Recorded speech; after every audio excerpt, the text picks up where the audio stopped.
Bonjour à tous et bienvenue dans ce tirage de la semaine. J'ai choisi aujourd'hui l'oracle de la magie intérieure, découvrez vos vérités cachées, de Fiona Horn et illustré par Marcella Bolivar.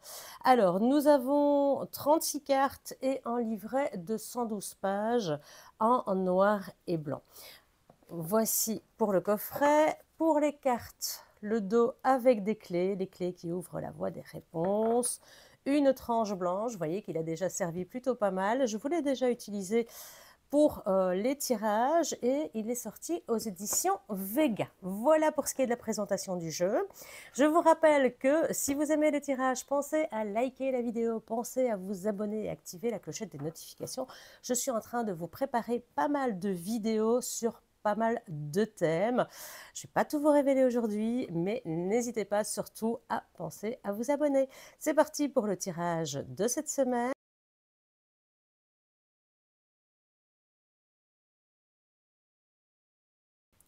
Voici vos tirages, la carte numéro 1, numéro 2, numéro 3. Faites votre choix. Inspirez en grand coup et expirez jusqu'à vider vos poumons. On va démarrer. Si vous n'avez pas eu le temps de faire votre choix, n'hésitez pas à mettre la vidéo en pause. Choix numéro 1 pour cette semaine, la résilience avec la carte numéro 27. Et si vous vous souvenez, la semaine dernière, on avait déjà eu une carte 27 où j'avais dit 2 plus 7, ça fait 9. C'est la fin d'un cycle et effectivement, la résilience, la petite phrase qui est en dessous, laissez le passé partir en fumée. C'est exactement ça, c'est le moment de clôturer une page pour en ouvrir une autre. Je vous montre la carte d'un peu plus près. J'avoue que j'aime beaucoup l'imagerie de ce jeu. C'est un peu particulier, mais justement, je trouve qu'il est plutôt intéressant. Il est assez différent. Moi, j'aime beaucoup. J'aime beaucoup. Alors, que nous dit la carte de la résilience? On voit ici une femme qui semble détendue, c'est-à-dire qu'elle n'a pas l'air stressée, on le voit sur son visage. Elle est elle est assise, un petit peu affalée comme ça. Et on le sent, voilà, il n'y a pas de stress. Elle se dit qu'effectivement, elle n'a plus peur. C'est ça la résilience, c'est ne plus avoir peur, c'est laisser les choses partir quand elles le doivent. Quand le passé n'est plus nécessaire, on peut le brûler, le laisser partir en fumée, tourner la page pour de nouvelles aventures. Certes, on ne voit pas encore ce qui nous attend, mais en tout cas, on n'a plus peur du passé. Souvent, on dit que la partie gauche, c'est souvent le passé, la partie droite, le futur. On voit finalement, elle ferme les yeux, elle a quelque chose qui l'empêche de regarder à nouveau ce passé. Et c'est plutôt intéressant parce que on sent qu'elle se sent bien dans cet état, là où elle est, qu'elle n'a pas peur d'avancer, alors que le feu est quand même vraiment à ses pieds. Elle laisse tout ce qui n'est plus nécessaire, eh bien, brûler, partir en fumée. Ça, c'est la sagesse. Et on voit cette fumée qui peut partir vraiment par la fenêtre et donc emporter loin d'elle, hein, c'est le même principe que celui de la fumigation, c'est emporter loin d'elle tout ce qu'il n'y a plus lieu d'être. Lorsque vous tirez cette carte de la résilience, ça veut dire que vous êtes prêt, que c'est le bon moment. C'est le moment de tirer peut-être une sorte de sagesse, une sorte de leçon par rapport à ce que vous avez vécu et d'avancer. C'est surtout ça, c'est vous libérer de ce qui ne vous sert plus, de ce qui vous entrave, de ce qui vous empêche d'avancer. C'est un peu, on le voit, hein, ses cheveux sont entremêlés ici aux branches. Ça la retenait, ça l'emprisonnait. Et là, elle se libère. Le feu, c'est un peu l'idée du phénix aussi, hein, le phénix qui renaît de ses cendres. Et ici, c'est un peu pareil. Elle va laisser partir tout cela pour renaître. Elle profite de ce moment, de ce feu qui la réchauffe, qui lui apporte la lumière pour pouvoir continuer son chemin. Elle va laisser derrière elle, parce que c'est vraiment ça, hein, la partie gauche, derrière elle, tout ce qui est passé tout simplement, qu'il soit bon ou mauvais, il n'y a pas lieu de se retourner sur son passé, il faut vivre l'instant présent. Vivre dans le passé, c'est vivre Finalement, dans la nostalgie, parfois dans les regrets, ce n'est jamais une bonne chose. Il faut vivre l'instant présent, profiter de ce qui nous est offert, parce que vivre dans le passé, ça nous empêche de voir tout ce que l'on a aujourd'hui, la richesse qui nous entoure, les gens qui nous entourent. On n'en profite pas assez. Et donc ici, le message, c'est libérez-vous pour renaître, retrouver la flamme intérieure, retrouver le bonheur, la joie, le plaisir que vous aurez une fois libéré de ce passé. Il n'y a pas besoin, ici on ne parle pas forcément de grosses douleurs, de choses négatives, on parle simplement de oublier la nostalgie, tournez-vous vers le présent. Le futur n'est pas encore là, mais au moins il est porteur de projets, d'espoir. Mais c'est dans le présent que vous pourrez bénéficier de la joie, du bonheur et de l'abondance, tout simplement. Donc, n'hésitez pas. Je vais prendre le petit carnet parce que pour ces cartes, il y a toujours un petit rituel. Donc, je vais prendre le carnet. Et contrairement à ce que je vous avais dit, le carnet, elle n'est pas du tout en noir et blanc, il est en couleur, voyez. Alors, le rituel s'appelle ici renaître de ses cendres. Donc, je vais vous le lire. Je le ferai pour les 3 cartes, hein, comme ça, vous le savez. On vous propose ici de rassembler des objets organiques, des vêtements, des choses diverses qui représentent votre passé, que ces souvenirs soient bons ou mauvais. Il est temps de lâcher prise, de s'en sortir grandi. Si vous le souhaitez, décrivez des événements passés, certains heureux et d'autres tristes. Pensez à tout ce que vous êtes prêt à laisser derrière vous pour renaître de vos cendres et gagner en sagesse et en utilité pour le monde. Dans un espace sûr où vous ne serez pas dérangé, mettez le feu à ces objets. Vous pouvez jeter des poignées d'herbes sacrées séchées dans les flammes, comme du romarin, de la lavande, des feuilles d'eucalyptus. Laissez le tout brûler jusqu'à ce que cela soit réduit en cendres et méditez sur le feu. Laissez les braises révéler les leçons que vous avez apprises. Ramassez les cendres et jetez-les sur une étendue d'eau naturelle ou déposez sur la terre pour qu'elles se dissolvent. Accomplissez ce rituel transformateur. Laissez-vous évoluer vers la prochaine version de vous-même, une version meilleure à coup sûr. Ceci est donc de la magie du feu, hein, très simple mais très efficace. Le fait de brûler les choses, c'est excessivement libérateur. Et donc la magie du feu est une de mes préférées. Moi j'aime beaucoup, hein. Chaque année on fait un petit rituel pour laisser partir les choses. On le fait le 31 décembre et puis on fait le 1er. Ce qu'on a envie d'attirer dans sa vie, c'est un rituel qui se fait sur 2 jours. Et le premier, c'est effectivement ça, c'est écrire sur des bouts de papier tout ce qu'on ne veut plus, tout ce qu'on veut laisser dans l'année qui vient de s'écouler. Vous pourrez le faire d'ailleurs fin d'année, hein. Il y a encore quelques temps à attendre, mais c'est brûler sur des petits papiers des mots que vous aurez mis vraiment en pensée, en intention. Vous venez les écrire. Après, n'hésitez pas à aller voir sur la chaîne. Le rituel du Nouvel An ou de fin d'année, je ne sais plus comment je l'ai appelé, a été expliqué en long et en large pour savoir comment faire pour travailler les 2 jours, donc enlever et puis amener. N'hésitez pas à consulter celui-là. Je vous le mettrai à la fin de la vidéo pour que vous puissiez cliquer dessus et le voir si cela vous intéresse. Voilà pour cette première énergie de la semaine. Nous allons découvrir ensemble le message numéro 2. Magnifique carte encore, voilà, moi j'aime beaucoup, c'est un jeu que j'adore. Les énergies très, très sombres, mais c'est la magie intérieure, donc c'est pour creuser au fond de soi. Lucidité, aimer l'obscurité, la carte numéro 33. Je vous la montre d'un petit peu plus près, regardez-moi ça, si c'est pas magnifique. C'est ton monochrome, comme ça, moi j'aime beaucoup, c'est vraiment... bref, je ne vais pas... Je vais passer mon temps, mais c'est vrai que j'utilise toujours des jeux avec lesquels je me sens en phase. Ça, c'est important pour moi. Sinon, j'ai du mal à interpréter les cartes. Ça, c'est quelque chose d'important aussi. Pour ceux qui ont envie de se lancer dans les tirages, choisissez toujours un jeu qui vous interpelle et avec lesquels vous vous sentez en phase et en lien.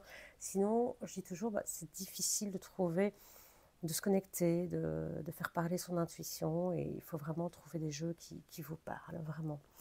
Voici donc une carte qui nous parle eh bien, d'obscurité, mais surtout de l'aimer. Nous avons tous une part d'ombre et une part de lumière. Les deux sont rassemblés ici, tel le yin et le yang. Nous avons en nous cette dualité et il faut apprendre à aimer son côté sombre, à aimer l'obscurité. Ce n'est qu'à ce prix, et finalement pas très élevé ce prix, hein, c'est reconnaître que l'on n'est pas lumière en permanence, malgré ce que certains voudraient nous faire croire. On a tous une part sombre, on a tous une part négative en nous. On ne peut pas être heureux en permanence, on ne peut pas être lumière en permanence. Ça, c'est impossible. Je défie quiconque de l'être toute sa vie. C'est impossible. Mais donc, ce que ça vous dit ici, c'est que laissez les choses superficielles ou matérielles de côté pendant un certain temps. Allez au plus profond de vous, c'est à ce prix que vous retrouverez l'équilibre. Ici, c'est un petit peu l'idée de descendre au plus profond de vous, dans votre monde intérieur, dans le monde de l'obscurité, et c'est celui qui vous permettra d'être lucide sur vous-même, de vous connaître profondément. Parce que finalement, dans la société dans laquelle on vit, on est de moins en moins apte à faire ce travail. Et pourtant, il est nécessaire. Hein. L'introspection, j'en parle souvent, mais elle est importante. Ce n'est qu'en regardant la part sombre avec lucidité, en creusant à l'intérieur de nous, que nous pourrons oser prendre de nouvelles voies, accepter qui l'on est. Parce que accepter qui l'on est, c'est très compliqué, c'est très difficile. Et pour ça, on le voit, cette femme, elle se laisse aller en toute confiance, les yeux fermés. C'est un peu, finalement, comme si elle acceptait de rentrer dans ce jeu, de fermer les yeux pour mieux voir. Or, c'est ambivalent, c'est ambigu de dire mieux voir en fermant les yeux, mais c'est pour mieux voir ce qui est à l'intérieur de nous. C'est le début d'une nouvelle aventure, une nouvelle aventure magique hein, qui va nous transformer un peu à l'instar de la première carte qui est laisser partir ce dont on n'a plus besoin. Ici, on vous dit, bien voilà, c'est lâcher, libérer votre plein potentiel. Vous pouvez prendre votre envol sur le dos de cet oiseau à quatre pattes, cette chimère, finalement, qui va vous emporter loin de tout ce qui est matériel, loin de tout ce qui est superficiel, pour trouver votre moi intérieur profond, la personne que vous êtes vraiment. Plongez au cœur de votre être. Découvrez vos faiblesses, découvrez les choses que vous avez accomplies, découvrez ce qui est à combler également, vos failles, vos faiblesses, quelles sont-elles? C'est en les connaissant que vous pourrez les combler, que vous pourrez travailler dessus, mais surtout vos faiblesses, ce sont surtout les points qui peuvent vous déstabiliser à n'importe quel moment. C'est en travaillant dessus, hein, c'est pas en fermant les yeux sur vos faiblesses que vous allez pouvoir avancer, et ça c'est important, c'est en les mettant non plus dans l'obscurité, mais en pleine lumière que vous allez pouvoir travailler dessus. Vraiment, c'est très ambigu, très ambivalent hein, ce que je suis en train de dire, mais c'est en allant dans l'obscurité, dans le noir, que vous découvrirez la lumière. Donc, explorez votre monde intérieur. On le voit, il y a cette plume noire ici. Les plumes, c'est en signe qui vous rappelle de faire ce chemin, qui vous encourage à laisser tomber la superficialité, ce que vous montrez au monde, les masques, pour aller vraiment, j'ai envie de dire, tomber amoureux de votre être sombre, de votre partie négative, parce que c'est un peu ça. Vous ne pouvez être bien et en parfaite adéquation avec vous-même que si vous aimez votre part sombre autant que votre part lumineuse. Nous sommes cette ambivalence, nous sommes ce yin et ce yang, nous sommes l'ombre et la lumière, et ce n'est qu'à cette condition que l'on est parfaitement soi, parfaitement équilibré. Donc aimez-vous avec vos parts d'ombre. Ne cherchez pas cette lumière. Je vois trop de gens vouloir ce que j'appelle les light workers, mais c'est très bien d'être dans la lumière. Mais n'oubliez pas, cette partie-là, elle fait partie intégrante de vous. Si vous l'oubliez, vous serez déséquilibré. Et les gens vous disent, oui, soyez dans l'ancrage, soyez dans la lumière.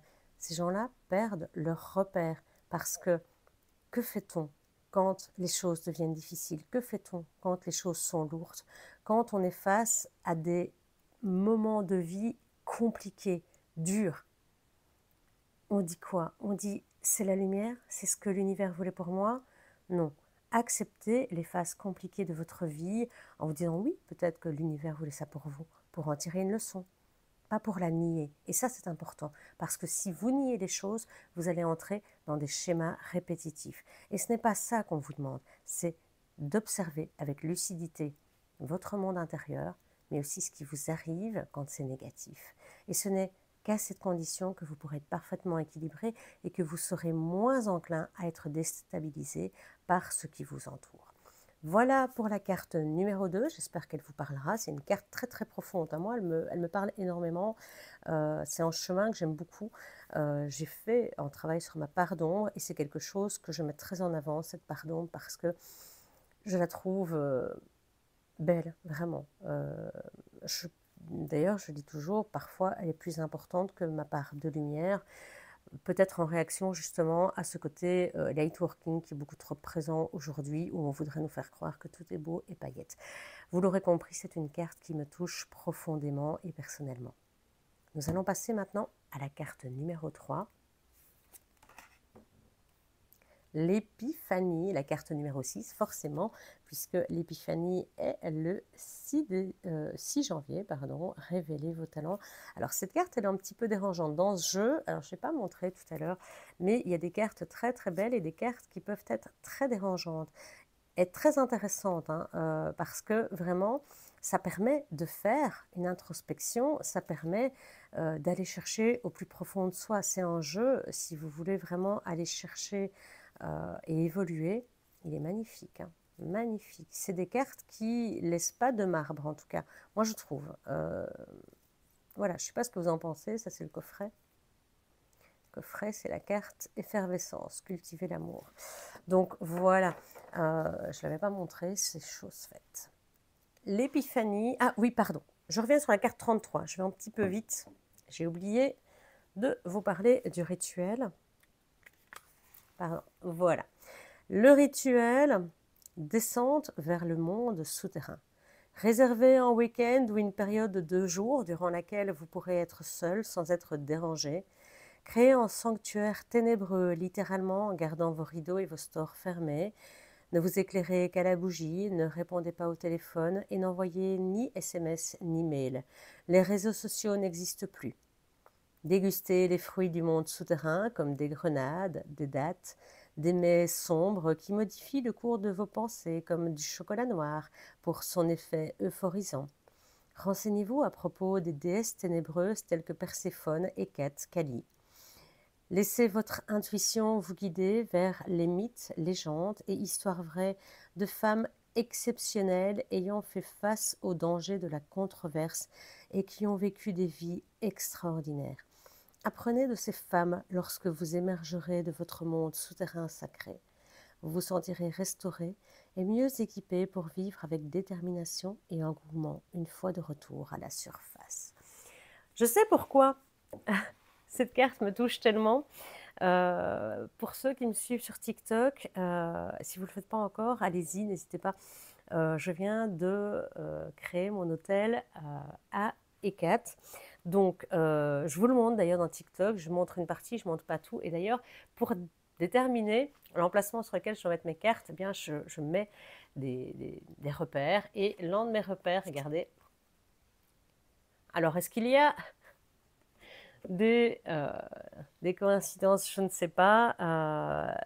N'hésitez pas à aller voir le TikTok parce que vraiment, j'ai été chercher hier un magnifique petit meuble chez une artisane, Chinis et Canistia. N'hésitez pas à aller la découvrir parce qu'elle fait des meubles magnifiques. Et je viens de préparer mon hôtel à Hécate, donc c'est probablement pour ça. Et oui, c'est un week-end de dévotion à Hécate. Et malheureusement, je ne sais pas couper les réseaux sociaux puisque je vous fais votre tirage. Mais c'est vrai que d'habitude, mes rideaux sont fermés dans ces conditions-là. Là, ils sont ouverts pour la lumière, pour le tirage, mais dès que ce sera terminé, j'irai les refermer. Voilà, on va passer à la carte numéro 6. Je vous la montre d'un peu plus près. Vous voyez, c'est ça hein, que je dis que ça peut être dérangeant. On voit ici cette partie-là. Voilà, moi j'aime beaucoup ce jeu et ces vibrations, mais je sais que ça peut ne pas plaire à tout le monde. Donc, révélez vos talents qui sont cachés derrière ces feuilles automnales hein, et ces branches qui, en même temps, sont un peu comme les cornes d'Ancers, j'ai envie de dire. Laissez couler à travers vous tout ce qui est or. On parle toujours d'avoir de l'or dans les mains. Eh bien, l'or coule dans vos veines. Remettez à la surface vos talents. On voit ici, en tout cas, une femme relativement sereine. Moi, j'ai l'impression, en fait, qu'elle a envie de partager, quand on voit ça, ses talents, ses dons, de les laisser s'épanouir en plein jour, tout ce qui est au plus profond d'elle, parce que le mouvement artistique, la création artistique, c'est quelque chose d'excessivement personnel, c'est quelque chose d'excessivement intérieur. Moi, voilà, en tant que photographe, quand je faisais mes études de photographie, j'étais très portée sur tout ce qui était conceptuel, sur tout ce qui était artistique. C'est quelque chose qui était très, très personnel, ça dénotait qui j'étais. Je mettais vraiment tout toute mon âme, toute ma personnalité dans mes photos.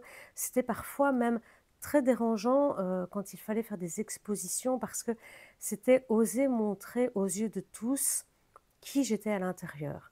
Alors oui, les artistes ont des mains en or. L'or coule à travers leurs veines, vraiment. Et ils montrent leur personnalité, ils dépeignent, quel que soit leur talent. Hein. Ce n'est pas forcément de la peinture, ça peut être du chant, ça peut être de l'écriture. C'est l'or qui est au fond d'eux. Et si vous gardez ces choses à l'abri, le monde ne pourra pas bénéficier de vos talents. Vous pouvez enchanter ce monde grâce à vos dons, grâce à vos talents. Osez montrer qui vous êtes. Offrez au monde votre talent. Ne le laissez pas enfermer à l'intérieur de vous-même. Réveillez-vous, éveillez-vous, éveillez vos talents. Et si vous avez envie de vous remettre à la créativité, c'est le moment. Révélez vos dons. Ne les laissez pas cachés à l'intérieur de vous. Montrez, et si vous avez peur, commencez à les montrer aux gens qui vous entourent. Tout simplement, vous avez des compétences, vous avez des passions. C'est le moment de les révéler, de les sortir, de les déverser à l'extérieur de vous-même. Et finalement, oui, de laisser cet or briller. Cette femme, elle vous montre la voie à suivre. Ne restez pas cachés, ne laissez pas emprisonner à l'intérieur de vous. Révélez vos talents. Osez les montrer aux yeux du monde. Ne les conservez pas juste à vos yeux, à vous. Ça peut être des talents d'orateur, ça peut être des talents pour... Alors des choses tout à fait autres, hein, comme la compassion. Votre or à vous, c'est peut-être de savoir écouter, de savoir conseiller. Ça peut être plein de choses. C'est pas forcément que de l'art, mais écouter est en art. Conseiller avec des conseils précieux et bons, hein, c'est en art. Trouvez-vous en vous-même cette passion qui vous anime, ce feu, quel est-il? Quel objectif peut-il vous permettre d'atteindre? Qu'est-ce que... C'est pas impossible. Enlevez ces branches, enlevez ces feuilles qui vous disent tout ça est impossible, qu'est-ce que j'ai à donner au monde, moi? On a tous quelque chose à donner au monde. On a tous quelque chose, un potentiel à dévoiler, un potentiel à libérer, un potentiel à faire grandir. C'est l'heure de passer à l'action, d'oser. Et ne croyez pas que vous n'avez aucun talent. Personne ne naît sans talent. C'est juste qu'on parle toujours d'art, mais vos talents, il peut être tout autre. L'univers conspire en votre faveur. Il est temps d'agir, d'oser montrer au monde ce qu'il y a de meilleur en vous, ce qu'il y a de plus beau en vous. Cet or qui brille et qui n'attend qu'une chose, se révéler au monde, être en pleine lumière pour ne faire que briller plus, quel que soit votre don. Et je vous le dis, c'est pas forcément de l'art. Ça peut être quelque chose de tout autre. Savoir écouter, savoir décorer en intérieur, rendre les choses belles, y mettre votre cœur, ça peut être plein de choses. Qu'est-ce qui vous passionne? Quel est ce feu intérieur qui brûle à l'intérieur de vous? Qu'est-ce que vous pouvez en faire? Vous savez, recevoir des amis, même à la bonne franquette, mais les amener chez vous pour passer un moment agréable, c'est un don. Vous pouvez très bien aller chez des amis et passer des moments désagréables. Sincèrement, c'est un don de recevoir. Tout ça, ce sont des dons. Ne pensez pas renfermer. Art, création, non. Vous avez un talent, quel qu'il soit. Qu'est-ce que vous aimez faire? Réfléchissez à ça et dites-vous, comment je peux m'ouvrir à ça? Comment je peux exploiter ça? Recevoir des amis pour passer un bon moment, c'est pas juste pour vous, c'est un talent. Parce que vous aurez rendu pendant quelques heures, pendant une journée, pendant un week-end, des gens heureux. Ils auront oublié leurs soucis, ils auront peut-être se libérer, ils auront passé un moment hors du temps en votre compagnie. C'est ça le talent, c'est ça la beauté des choses. Donc, ne soyez pas enfermés devant l'idée de talent, d'accord? Devant l'idée de don. Parfois, on a tendance à mettre des parenthèses, à mettre des restrictions autour des mots. Ne mettez pas de restrictions et réfléchissez. Qu'est-ce qui brûle à l'intérieur de vous? On va aller voir le rituel. Alors, le rituel nous dit le pouvoir du oui. Pendant 3 jours, répondez oui à chaque sollicitation et opportunité. Bon, alors après, on ne fait pas ça si c'est pour être dans des difficultés, mais répondez oui si vous en avez envie, hein, on est bien d'accord. Ne répondez pas oui si vous détestez la personne qui vous invite parce que vous ne passeriez pas un bon moment. Mais ne soyez guidés finalement que par le oui sincère et pur. Allez où cet enthousiasme vous mène. Voyez les compétences et talents particuliers dévoilés en vous. Et souvenez-vous que tout est possible si vous vous le permettez. C'est vraiment ça, c'est si vous vous le permettez. Donc le oui doit être vu quand même avec une certaine notion du bien-être. Hein. Ne dites pas oui à tout, ne dites pas oui à ce qui vous fera du mal à coup sûr. Maintenant, c'est vrai que parfois, accepter certaines invitations, on se dit « oh là là, je n'ai pas envie d'y aller, ça m'ennuie, je suis fatiguée ». C'est souvent dans ces moments-là qu'au final, on passe les meilleurs moments. Vous, je ne sais pas, mais souvent, je me dis « oh, je n'ai pas envie, c'est lourd, c'est pesant ». Et au final, je passe des journées, des moments magnifiques entourés de gens et c'est ce dont j'avais le plus besoin sans le savoir. Donc, n'hésitez pas à dire oui, mais bien entendu, si on vous dit donne-moi 5 000 €, ce sera en non, à moins que vous ayez les moyens de le faire. Hein. Auquel cas, n'hésitez pas. Mais voilà, ne vous mettez pas dans l'embarras. Ce oui doit être réfléchi et en accord avec vous-même. Voilà pour le tirage. Je vous rappelle, si vous avez aimé, n'hésitez pas à liker. Je vais vous mettre le lien en description et à la fin de la vidéo pour que vous puissiez voir pour le premier rituel, le rituel de fin et de début d'année, qui est toujours intéressant à découvrir, même si c'est dans quelques mois. Voilà pour le tirage de cette semaine et on se dit à très bientôt. Ciao!